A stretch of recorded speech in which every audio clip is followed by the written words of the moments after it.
We're talking about your film WaaPaKe, which is screening as part of the Cascadia International Women's Film Festival, and I'm so excited for you and the exposure that this film is getting. Let's start with the synopsis. For those who might just be getting introduced to the film, can you just give a synopsis about what this film's about? Yeah, it's basically about kind of unearthing the trauma of residential school, like within generations. Um, you know, talking about trauma, but also, how do we find our way or our pathway to healing through the generations? So WaaPaKe is really about tomorrow, about hope, about finding ways to heal. Yeah. Excellent. It's such an important story. Again, because of the exposure that this particular topic needs, and the awareness that this needs. And I'm so happy that you are here to tell your story, because this is very much entrenched in your life and your background. Talk a little bit more about how this is relevant to you.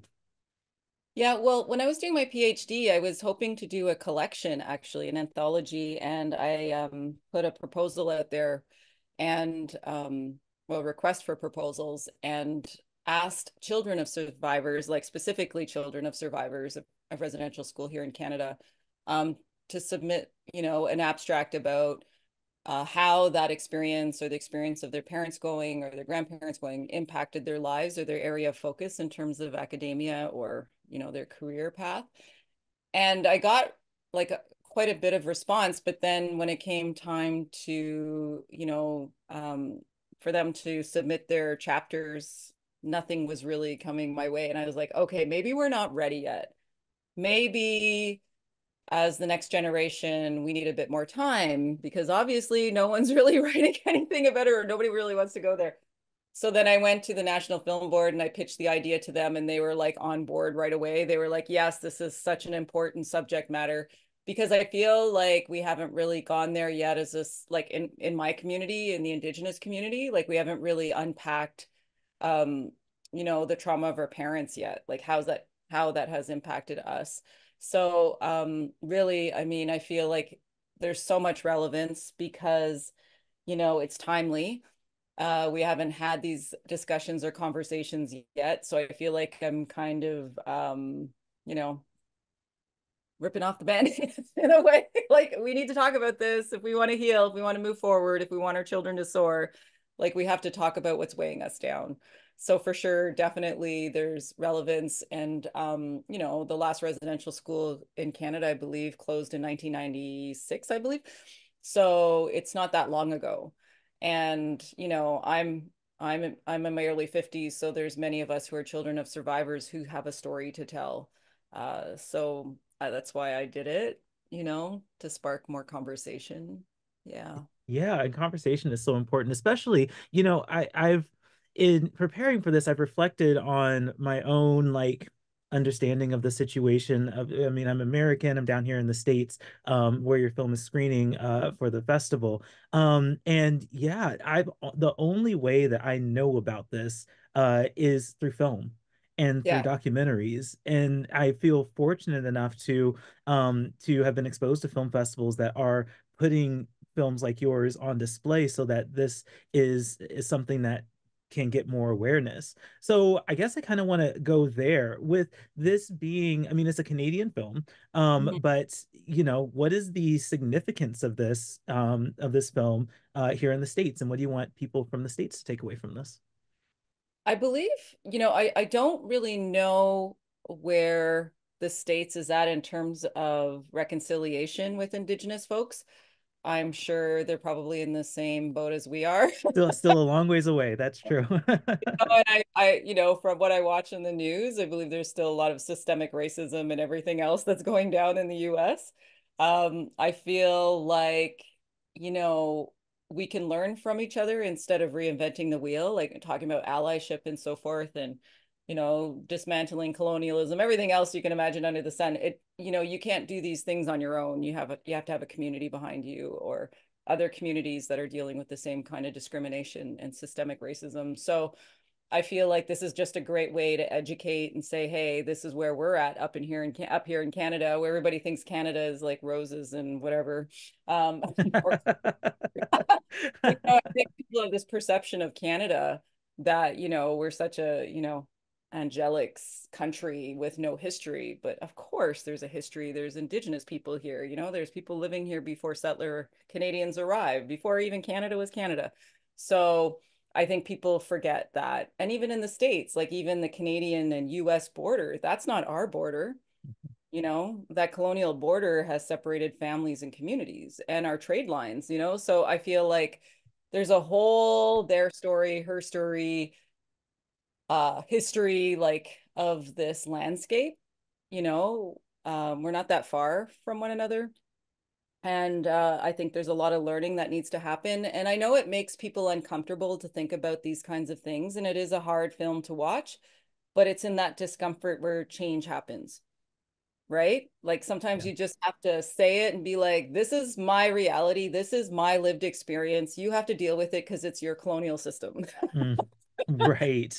Like, why are you doing the emotional labor? And that's the other thing too, as a filmmaker, as a storyteller, I'm doing this work, but there's also emotional labor in having to educate and always call people out when there's racism or discrimination. It's like, you should know better. Why am I doing the work for you when I'm directly impacted by what you're doing and saying? So Mhm. it really does fall back on those impacted, and also, grassroots organizations kind of come to being because of this resistance, right? So anyway, I feel like with the US, it just, maybe it's a way for people to understand that we're still going through this here in Canada. And I believe there's, like, the boarding schools in the US, and I don't know if there's any reconciliation or any kind of conversation about, dealing with that up down there. So I was gonna say up there, but down there. So yeah. No, I mean, excellent response. I think you're spot on with that, and I hope that those takeaways are taken away when this film Yeah. screens down here. Um, let's talk about you really quick. Tell me about your career in filmmaking and documentary work. Yeah, what's your history there? Um, so I've always been in the arts, like acting and theater and stuff like that, but I also worked in the social service sector. So I worked with women, or women identifying folks who were at risk of incarceration because we have a high number of Indigenous people in the prison system up here. I also worked in the shelter system, in a crisis center, in a high-risk daycare. I've done front line work. So I have this whole life working in the social service sector, and then did my PhD in with the Institute of Gender, Race, Sexuality, and Social Justice. So all of that plays into my filmmaking practice, because if I don't believe in the project, I probably won't do it. Like if nothing comes out of it, then what's the point, right? And I feel like for me, film is such a powerful medium that we can actually change perspective. Story carries agency, and it has the power to change people's minds, or humanize. When we look at the root of racism and discrimination, it's the fact that we're dehumanized. They don't see us as equals and so forth. So, film and storytelling is a really good way to kind of say, hey, this is what we're dealing with. Your privilege is you can live your life without having to even think about this stuff. You know what I mean? And it's just a great way to kind of um, get people to understand, I think. I mean, if they'll watch the movie, or Yeah, are and we converted? no, and like I'm saying, I'm hoping that people are turning out for this film so that they can get those stories. I mean, I think you're entirely right. Storytelling. I mean, I just mentioned the film is the only way that I really know about that whole, like, the whole situation with those schools and everything. And so yeah, I really do hope that this exposure can get out there and that more people can really understand what that is like for someone else. And WaaPaKe definitely uh, conveys those stories in a very emotional way, in a very raw way, and I'll get to that in a minute. Mhm. The film is produced by NFB, and I kind of want to know more about your history and partnership with NFB. I've been always wanting to make a film with the National Film Board because they're so put together. And, as an independent filmmaker, you have to do everything on your own. So it's like, it's so nice just to show up and direct. So Hmm. My experience with the National Film Board has been incredible. Like we had an amazing producer, Terry Snellgrove, who is, for me, she did the homework, she did the work. You know, I would tell her what I wanted on set. I wanted Indigenous crew. I wanted an on-set counselor. I wanted to make sure that, you know, when we did film festivals and stuff, for the most part, we closed the Q&A because you know people Mhm. say things and then people get upset, and then for me it's like this is such a personal raw story. I really don't want to go down the road with someone who's just not getting it, you know, because it is a lot to put that out there. So the National Film Board has been really respectful and about my methodology and how I tell stories, and you know also you know my creative process as well. Like it's just been an incredible experience. They've been really on board and listening, because part of activism and change is also actively listening and putting that into action. So, and that's what they did with this film for sure. My experience anyway. Yeah. Very awesome. That's great to hear. Um, let's talk about the film a little bit. There are five subjects who are interviewed in this film. One of those subjects is you. Yep. It's funny because like we set up this interview and then I saw you get on screen and I was like, oh, my interview is happening right now. No, but Right. it's great because you all like we mentioned, all of these stories are super important and also shared in such a raw way. Talk to me about gathering the subjects for this film. Like I said, I think it like when I was doing that collection, it was really hard to get people to submit their chapters. Like, and that's when I knew, oh my gosh, like this is going to be really hard. But I reached out to Maisie, who is my schoolmate at UBC. She's the therapist that works with Indigenous survivors and their families. So I thought her definitely. And then I saw a little mini clip she did of another interview or something. And I'm like, oh, she looks great on camera. Perfect. She's got a bit of an edge to her, which I like. It's Maisie, you know what I mean? Big matriarch. And so, you know, I approached her and she was like, I'm only going to do this for you, Jules, just you. I wouldn't do this for anybody else. You know, I don't even watch movies or whatever she said. Right. So I was like, okay. But she agreed to do it, which was wonderful. And I knew she would be able to kind of articulate the things that I couldn't, because, you know, when you're in an emotional state, sometimes it's hard to put those feelings to words and to really know how intergenerational trauma impacts your family and so forth, because you're in it, right? It's hard to unpack that. And I knew she was going to be able to do that. So that's why she's there to kind of provide that analysis, especially when she talks about lateral violence and children raising children, all of that. I was like, oh, yeah, that makes sense. Okay, you said that better than me. And then with Joseph Danduran, I've known him since I was like 19. So, and he's a published writer, and his mom went to residential school. And I think Joseph was on board right from the beginning. And a lot of people who watch the film really appreciate his perspective as a man and talking about healing and all the loss and raising his kids on his own and everything else. So, you know, he was on board. And of course, my family never really have a choice, do they? All That's in great. told, you're gonna be in this movie. Oh my God. Okay, great. We're shooting this days and this, whatever. But yeah, so you know, they were on board. My oldest son, I thought was very important to have him part of the story because, you know, he's my oldest son. I had him when I was my early 20s. We kind of grew up together. And I think he offers a really interesting perspective being, you know, the grandchild. And you know there was four generations of us in one house. My grandparents, you know, my mom, and then me, and then my older son. So you know that's a very different experience, lived experience, you know, extended family and stuff. So I, you know, he grew up with all of us, so his perspective is very important as well, probably very similar to mine in a way, I don't know.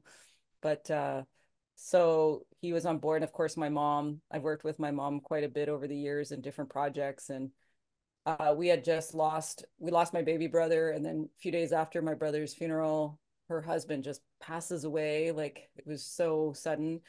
And then I think she was holding it all inside for a long time. And then when we came to interview, I told everybody, I was like, my mom speaks in a whisper. She's very shy. You know, we got to be really careful. And then when we were shooting, we put a curtain up behind the camera, and we made sure it was safe and did everything that we could to make her comfortable. And she just like let it all out, right? And really loud, articulate, you know, and everybody's looking at me and crying. And my mom's like, oh, I feel so much better now, you know? So, Right. Anyway, so I feel like she just needed to get stuff off her chest too. So, and that's a great way to do it, right? Through film and Mhm. interview. Through film, interviews, storytelling, just being Yeah, having that space to be able to share your experience in a capacity that will hopefully be received yeah. and accepted and empathized by a lot of people. That's awesome. That's really great. I'm curious about how this this documentary developed over time in production. Like, is this final product that it is now what you originally envisioned when you first started the project, or were there changes? Yeah, tell me about making Yeah. this film over time.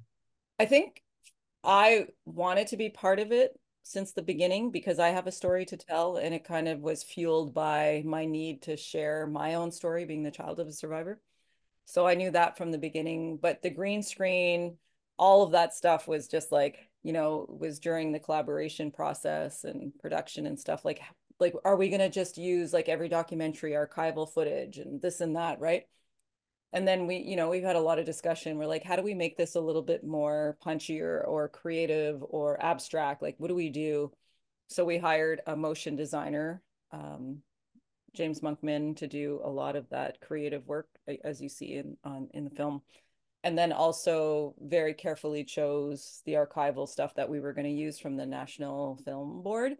We had a researcher go in and delve in and find relevant footage from my community and around there. I don't know. I just feel like we really put a lot of time and energy in terms of how we wanted to approach it. And, there's an investigative stage. So you do this research, you figure out what your core questions are. For me, my centralized question, because I see documentary as this visual essay in a way. So my question that I posed was, who am I without her trauma? So that became our core, that became our thread. So then when we got kind of a little crazy and went too far out, we always went back to what the core of the film was about. And but yeah, just with the National Film Board, you actually have time to play as well. Can't really do that in the independent world. You can't answer Right. Nixon, you run out of money, right? So that's nice that they have all these stages. They have the investigative stage, and then they have pre-development, then they have development, and then you go into production, and then post-production's a whole other thing. You get to work with motion designers and look at the archive. I don't know. It was a long process, and it kind of does have the roots of what I originally thought, but it's better. So, Well, yeah. that's great. That's how you hope a film will turn out, better than you even originally intended. So I've that's never a worked on screen before. That was really hard. I was like, oh God, this is gonna be a lot of work, but we did it. So no, it was a really creative touch. Like I think I was watching it and kind of wondering like, oh, that's really cool that they have this like this creative aspect to these interviews. It's not just a regular background. You get to add this extra layer of footage that just helps bring these interviews to life. So that was great. yeah, I think too, with that, we wanted to decolonize documentary as well, because I think those within our community have always been in front of the camera and, researched or, there's this like colonial lens on us. This is what they're doing. Oh, look what they're doing now. They're gathering and hunting. It's just like this voice of God, this white man, didactic voice of God saying what we're doing. So for me too, the approach was decolonizing that. How do you do that? You break down, the fourth wall. You have your guests stare down the barrel of the lens. You show the discomfort when people go on stage and or in studio. You show the green screen. These are people's stories and lives, you know what I mean? Like, so I thought that was really necessary to share as well. Yeah, yeah, absolutely. Um, So when you featured yourself in this documentary, you were so vulnerable, as was everyone in this and that you interviewed, but the vulnerability was so, like I said, just so raw. And I guess I want to know more about what that was like to tell this story in such an open and vulnerable way. I mean, you were mentioning that your mom kind of had this sigh of relief at the end. Did you experience a similar thing? Was there a different kind of feeling over you? What was that like? That was really hard. Like sometimes when I watch it, I kind of still feel like a jerk. But I think you're calling someone out, right? Like Right. it's really hard but it's necessary because it's like do you wait till someone's gone before you tell your story, or do you say it or share it with them when they're present? And I know how difficult it was to watch the first time, with like a bunch of people and audience, and how vulnerable all of us were. But I just like, it's a truth, right? It's like, when you hold something in for so long, like it just comes out in some way. And I just felt like I needed to get it off my chest. For me, I just wanted to say, you know what? What happened in our childhood was not okay. I'm still hurting from it. I matter too, don't I? You know what I mean? Like, and I know it's hard to hear, but it's necessary for us in terms of moving forward in our healing and our relationship. So, since this first screening, our relationship has deepened. It got way better. You know what I mean? And I was able to push back saying, there's no more capacity within me or battery life to hear any more traumatic stories. Like, maybe you need to get a counselor. Do you know what I mean? I'm not your counselor, I'm your kid. So there's just like, you start to create a safer space for yourself. So, I mean, still sometimes it's better than others. When I watch the film, sometimes again I get walk away and I'm like, oh my God, why did I do that? But it's honest, like you said, it's raw. It is what it is. I mean, I think we'll be better for it if more people did that. Yeah, I think so. Actually, that makes me wonder when it comes to this production, is there any outcome from this that maybe you weren't expecting? Is there something that this film has done that or accomplished or yeah, something that came out of this that you weren't expecting? I think for me is like, I made it for an Indigenous audience. As a filmmaker, I always make my projects for an Indig and everybody else can catch up. There's enough scholarship, there's enough film for people to do their homework to figure out what it is they're getting into. I don't need to do that. But for me, I feel like with this particular film, um, I just totally lost my train of thought. Ask me that question. Yeah, no, we're just talking about if anything came of this that you weren't Yes, expecting. Yeah. that's so. I think for me, I was a little bit worried, like having an Indigenous audience, because you're held accountable, right? You got to do things right. The stakes are high for us when we do films about our own community. We know that. So when I had Indigenous audience members come up to me, and I was shocked by many of them who said they didn't have relationship with their kids, like survivors. So understanding that that trauma is real, that a lot of people haven't mended those relationships. And then here I am with my mom, sitting beside me watching something that's very difficult. How lucky I am to have that. That was a weird thing to kind of grasp. I think it just threw me off, like how many people came up and said, thank you for this. I don't have a relationship with my own kids. I'm hoping one day they'll forgive me. Just that. And I think too, my intent was not to sit there and educate on people on history and what happened. It was more so give them enough and let them do the work themselves if they want to engage. That most people that have come to the screening who are settler Canadian or whatever have done the work themselves, which is kind of nice. It's like, oh, okay, things are changing, this is great. And then most people are aware of the residential school system here in Canada. So yeah, that was a big takeaway, I think. Good, great. Um, you're mentioning people's responses to film in terms of like, their own relationships and kind of relating to what the subjects are talking about. Can you talk a little bit more about what other conversations you're having with audience members who see the film and like what other feedback you've gotten from people who've seen it? Well, last night we actually had a screening here in Vancouver, Scoden Film Awesome. Festival, and I shared the stage with a survivor.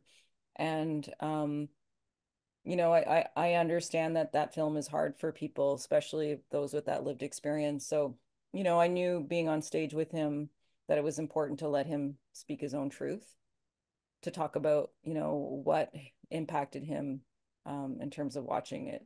And I think the big thing, like I said, was, his own lived experience of being on the streets and addictions and everything else and loss of family, and how we're still so very similar, in terms of what needs to be done to make things right within ourselves or out there in the world or society. So, um, yeah, I feel last night was really interesting because then I just was able to just sit there and listen, even though we shared a stage. When it came to time to answering questions, I really wanted to hear what he had to say, because he's the survivor. Right. Did I do right? Like, was he angry? Was it like, this is not about you, it's about us. We're the survivors. You're our kids. But he didn't say that. He was like, you're right. I need to think about this. I have to think about my kids. I got to be accountable. And I was like, wow, okay. Then the film's done its work, right? Wow. I mean, that's a lot of pressure Yeah. as a as a director, right? To make sure you're doing it right, you're doing the story's justice and that, you're really representing the story properly. And it seems like you've accomplished all of that. Well, I hope so. I mean, I'm sure that I'm going to run into some sort of resistance, right? And that's fine. I Yeah. mean, that's fine. I think when film or stories make someone uncomfortable, it means there's work to be done, right? I entirely agree. So, yeah, Yeah. nothing wrong with a little discomfort. Yeah. A lot. Um, I only have a couple more questions. But this, this next one I'm really curious about is kind of like the thing that I thought about most at the end of the film, because where the film ends is a message about healing, and you've mentioned healing a couple times in this conversation as well. And it's abundantly apparent that what your mom went through, what survivors went through, was just horrific, and the effects have rippled through generations. um, I wanted to know, do you think that there can be complete healing from what was done at these residential schools? Can there eventually be complete healing? And what would complete healing look like? What are your thoughts on that? I think with any kind of atrocity around the world, right, you need to remember so Mhm. history doesn't repeat itself. And we need to validate and affirm that pain, you know? And I think within our own community, like it's still very raw. I don't know. I think for me, it's really hard for me to separate myself from her trauma. I've tried. I just don't know if that's ever going to happen in my generation. And that's okay. So that's about acceptance, right? But what am I doing to make things different for my kids? I'm providing opportunity. I'm trying to be a good mom, even though, it's really hard to always be a good mom because, there's guilt and all that kind of stuff. And we mess up. We're human beings. But I think it's important for there to always be context. This is why our family is this way, but I also think in terms of healing that we also have to decolonize ourselves, if that makes sense. Why are we doing these things? Why are we repeating these behaviors that we know don't feel right or not right? Where do they stem from? And that critical, thought or process I think is necessary to unpack, because I think those of us who have like this really harsh history and within the Black community, Indigenous community, like there's just so much trauma and pain that we're carrying it all. Then we're blaming ourselves. And then, it's just like, it's so much. And it's like, why are we doing this to ourselves instead of like kind of unpacking all the systemic stuff? And that's where education and knowledge and awareness comes in, because you take the weight off yourself, and then you have someone to blame other than yourself. You're like, oh, I'm crappy mother. I've done this or that. It's like, okay, let's talk about that. Let's talk about the fact that you were 5 years old and you were taken to residential school and all that crap, and you returned home at 16. You know what I mean? Like, I think that's where the healing comes in. It's like, don't friggin' forget. Hold people accountable, hold those systems accountable. Don't let them forget, you know? And I think that's why we do the work that we do, right? Because it's like, I mean, we know that there's, we know that we need to contribute to the conversation. It can't be one-sided because it's been one-sided for a very long time. And Mhm. that's why history repeats itself, So Absolutely. healing, we'll see. We'll see. And healing, any kind of healing takes time, right? And so, but I love that answer, holding people accountable, making sure you don't forget. That is, like you're saying, any culture that has had that kind of trauma, that's a really important thing to hold on to, is that accountability and making sure that we don't forget. Yeah. Um, what was Even our like. kids, like, Mhm. raising kids, it's like I look at my twins and I'm like, oh my God, these guys are so sheltered. But my gosh, do they ever know their history? Right, You right, know, absolutely, you can fly, you can be free, but know that this is the reality out there.